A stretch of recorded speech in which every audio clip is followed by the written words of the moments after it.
केबे केबे ना संध्या बेला घर को फेरिले गोटे बिजी डे जब थाए इच्छा हुए रोषे करने एटा मोस्टली समस्त सहित होथिबो सेतबेले इच्छा हुए किछ गोटे ऑर्डर करके आज खाइदबा रोषे करबानी आ जतो ऑर्डर करबा कथा मन को आसे हाँ जोमेटो स्विगी रे आम ऑर्डर तो करूचे बट डिस्काउंट रे जो आइटम्स गुड़ाक मिलूची क्वालिटी भी कम रोची सो आज आम कौन करबा ना डायरेक्टली गोटे रेस्टोरेंट रो ऑर्डर करबा फोन करके आम जोमेटो स्विगी वाया मीडिया रे जीवानी ए जो कथा मु आपनको कहली एटा को हम इंग्लिश रे केमते सिंपली एक्सप्रेस करि परिबा चलंत सिखिबा ए वीडियो रो watch the video till the end one fine evening when I came back to home after a long hectic day I was very tired and not in a mood to cook food.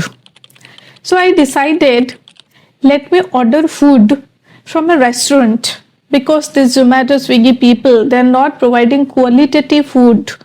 So I decided this evening, I'll call a restaurant and place order. When the call got connected, I said hello.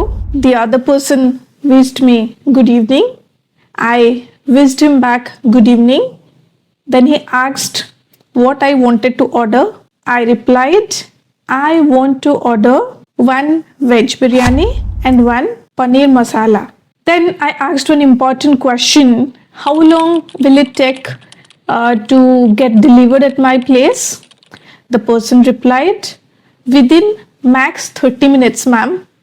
I replied, okay, please send it to my address. Here is my address.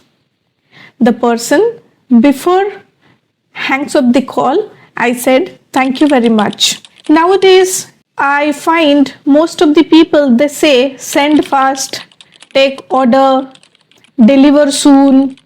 Instead of using these incorrect phrases, it is better to use complete sentence by using easy words. That night, while waiting for my food, I was feeling very happy, not because I spoke to the person in English, but yes, because I was very polite and confident while talking to the person.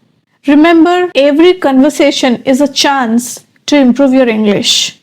So take advantage of such simple and day-to-day situations. So learn to practice speaking in English in such simple yet day-to-day situations to improve your confidence and fluency. To get more such situations, do follow Udaan Academy. Thanks for watching. Namaskar.